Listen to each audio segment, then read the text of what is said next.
Everyone, welcome back to my channel. Honestly, I was a little bit surprised when I noticed that I didn't have any content surrounding hyaluronic acid on my channel. I'm like, ooh, I remember some time back, long time ago though, a friend of mine was asking me about hyaluronic acid when the buzz was hot. Like that was like maybe 2, 3 years ago.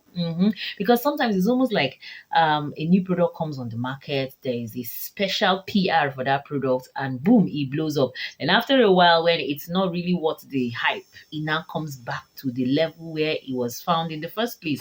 All right, my friend was asking me about hyaluronic acid, and I told her, babe, be very careful. Now, what I'm here to tell you is my personal experience with hyaluronic acid and how I work with hyaluronic acid. Do I have hyaluronic acid in any of my skincare products? Yes, I do. I have it in my essence and I also have it in my facial toner. Exactly. Now, this is it here. The first time I tried my hands on hyaluronic acid, it was not funny at all. Okay, first and foremost, I tried it in a serum. In a retinol serum. It was the penetration level was another level. Like there's something about formulating a serum with hyaluronic acid. I don't know what exactly it is, but it looks like hyaluronic acid has some enhancement level, has some certain level of enhancement. Well, I wouldn't be surprised though, yeah, because my personal experience with hyaluronic acid, I noticed it has calming effect. But wait, don't rush now and go and buy hyaluronic acid. I'm not saying you should do that. It it's a level of percentage, like there's a certain level of percentage that can help as anti-inflammatory and can help calm the skin. But there's a certain level that will mess your skin up. Now, the certain level that will help to calm and give you that anti-inflammatory property should be something below 0.2. Honestly speaking, yes, it should be below 0.2%. In my facial toner, I have hyaluronic acid at 0.1%. It's not even like, are you hearing me? 0.1% to benefit from the calming and anti-inflammatory properties it does have. Sometimes I feel that that's that information that is not really out there for people to understand what hyaluronic acid is all about. People just hear, wow, it's a awesome humectant. It can hold water more than 1,000 times its weight and all of that. And I don't know if you know, there are different types of hyaluronic acid, to be honest with you, but the most popular cosmetic hyaluronic acid is a higher molecular weight hyaluronic acid and the lower molecular weight hyaluronic acid. That is going to bring me to something very, very important. Now, the higher molecular weight hyaluronic acid just sits more on the surface, and I don't know if it's just me. When I use the higher molecular weight hyaluronic acid on my skin, it was not funny. Like the fact that it sits only on the surface, it irritated the freaking heck out of my skin. The lower molecular weight on using it, I noticed it didn't irritate me that much. And mind you, the lower molecular weight hyaluronic acid has a much more, will I say, deeper penetration onto the skin than the higher molecular weight. Yes, you might want to ask what's the difference. All right, for the higher molecular weight, it seems to have better viscosity than the lower molecular weight. So, for instance, you're preparing a hyaluronic acid serum. For those of you that hyaluronic acid suits your skin, and one very important thing again, let me still add. I'm sorry, this video is not so organized like that. Please just try to understand. Hyaluronic acid is much more beneficial for people in humid environments. Like right now that the weather has switched, like here in Africa, Nigeria to be specific, where I reside, the weather right now is sort of dry. We are already experiencing Hamatan. That is, I believe, the winter over there. Hyaluronic acid is a no-no because our own Hamatan here, the air is usually very, very dry. I'm exaggerating, especially in the northern part of Nigeria. It's really dry. So using hyaluronic acid on your skin this time is going to be a mess. In as much as they say hyaluronic acid is a humectant, it draws water. Now it depends on even the formula where hyaluronic acid is found. Some formulas have hyaluronic acid in their body creams, some in their serum, some in their toners. For me, I feel safer with hyaluronic acid in my facial toner, like I said earlier, and at 0.1%. There you get the calming effects. But from like 0.5%, 1%, the most of all 2%, which is mostly relevant in that form, 2% form in most of these serums or on, with active or not. And like I said, there's something about hyaluronic acid. I don't know if it's it has this penetrating, enhancing property. So when I used it, God have mercy. Guess the part of my body that suffered the most, my neck. Woo! It was not funny. Like I I don't want to exaggerate, but it was not a good experience with hyaluronic acid.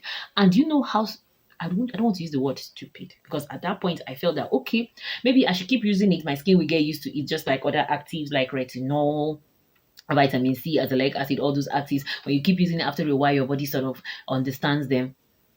I was doing more disservice to myself. Like my skin became inflamed from using hyaluronic acid. This one I'm telling you, real life story, not.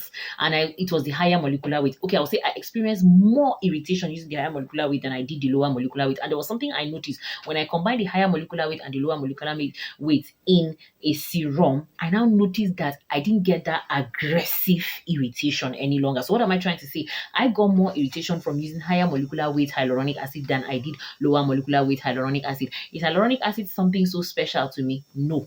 I can only benefit from the anti-inflammatory property and calming, soothing property of hyaluronic acid at a very small percentage and in a product that has plenty of water. Example, a facial toner or an essence. Yes, those ones, they have like very high percentage of water. So your hyaluronic acid can actually be utilized in that medium other than in a medium of cream that has more of oils. Yeah, in as much as creams, lotions also contain a good amount of water, but you could tell that the oils are more they're more domineering in lotions and creams. Therefore, the water that is left in that formula might not necessarily be enough for the hyaluronic acid to tap its magnetic humectant property. If what I'm saying actually makes sense here. What I'm saying in the long story, to cut the long story very, very, very short, is the fact that hyaluronic acid is not so much of a holy grail humectant. If you dash me hyaluronic acid and you dash me vegetable glycerin, I'll go for the vegetable glycerin. To be honest with you, for me, vegetable glycerin gives me a much more beneficial humectant property without irritation, if used at the right percentage. Because let me tell you something again about even the same vegetable glycerin we're talking about. When you start using vegetable glycerin at really high percentages, from like let's say 20% to 30 and above, or using it 100% like that on your skin, you're going to mess up your skin. Because one thing with humectant that people don't know is the fact that it needs water. It needs to draw water it needs to get a good source of water for it to be able to help with the humectant benefit and trapping the required hydration you want on your skin. If it does not have any water medium that it could trap that humectant property from, it's going to trap the humectant property from your own skin. And that's going to be a very big problem. And hence what happened to me when I use hyaluronic acid. I can't remember, what time of the year I used that hyaluronic acid, to be honest with you, but I knew I had a very terrible experience. And I told myself, hyaluronic acid, bye. Not completely bye, but I use it just a very small percentage, like very negligible percentage of it. I exploit other humectants. There is vitamin B5, provitamin B5, also known as panthenol. There's sodium lactate. There's vegetable glycerin. There's even propylene glycol. Yeah, if you're comfortable with that, even butylene glycol I've seen in some other formulas that are hydrating-ish. But honestly speaking, hyaluronic acid in formulas, they can come very, very little. When I see them in ingredient list where they come almost at the bottom, I understand where they're coming from. But having them at the top or at the main, or just having a dedicated hyaluronic acid serum, well, it depends on your location, and probably it depends on your skin and also on the formula. Like I said earlier, when I combined the higher molecular weight and the lower molecular weight hyaluronic acid in a serum, I think I got less irritation, to be honest with you. But did I still have irritation? Yes. Is it something that I would still want to use? No, because as a melanated skin of color, I wouldn't want to trigger my skin, to be honest with you. So hyaluronic acid, I work more with the higher molecular weight, in my essences and in my toners. I hope I'm not repeating myself too much, and at a very, very small amount to benefit, because at a very small amount you could benefit from the soothing benefit of hyaluronic acid.